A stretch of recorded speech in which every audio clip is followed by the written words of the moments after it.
আপনারা দেখছেন গ্রামীণ বাংলা সংবাদ, সর্বদাই সত্যের খোঁজে।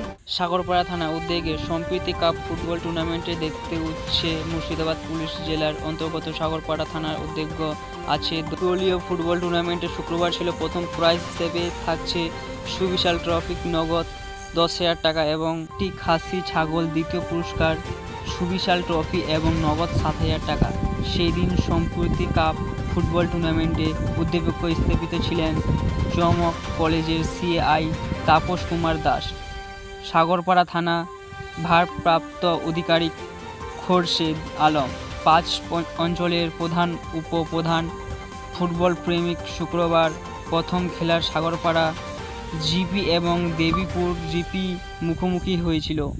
জিপি এবং সাগরপাড়া থানার মুখোমুখি হয়। নির্ধারিত সময়ে কোনো গোল না হয় খেলা হয় টাই ব্রেকারের প্রথম সেমিফাইনাল খেলা। সাগরপাড়া জিপি এবং কাঁচাবাড়ি জিপি প্রথম সেমিফাইনালে মুখোমুখি হয়। প্রথম অর্ধের শুরুতে গোল পেয়ে যায় সাগরপাড়া। 2 মিনিটের মধ্যে গোল করতে দেখা যায়, খেলার সমতা ফেরায়। ভিডিও রিপোর্ট, গ্রামীণ বাংলা সংবাদ। খুব সুন্দর গিয়েছে খেলা আজকে। আমরা একটু ভয় ছিলাম যে আবহাওয়া ভালো না, বৃষ্টি কখন চলে আসবে, তো যাই হোক উপরবেলা সহায় ছিল। খেলাটা খুব সুষ্ঠুভাবে হয়েছে। সাগরপাড়া থানা আমাদের এই খেলাটা সম্প্রীতি কাপ 2025 আয়োজন করেছে, যেটা কিনা গতবার থেকে শুরু হয়েছে।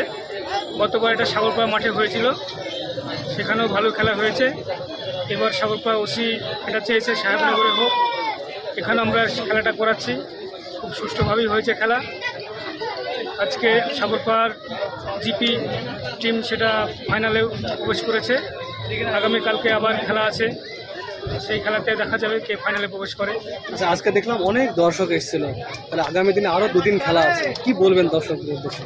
দর্শকদেরকে বলবো তারা যে খেলা দেখতে এসেছে তাদেরকে অনেক আমি ধন্যবাদ দিচ্ছি, এই কারণে যে শান্তভাবে যে খেলা দেখেছে, কোনো যে বিশৃঙ্খলা তৈরি হয়নি। দর্শকদের উদ্দেশ্যে আবারও বলছি যে আগামীকালকে বা পরশুদিন যে খেলা আছে সেই খেলা দেখতে আপনারা আসবেন। আশা করছি আজকের থেকে আরও বেশি দর্শক হবে আগামীকালকে ফাইনালে।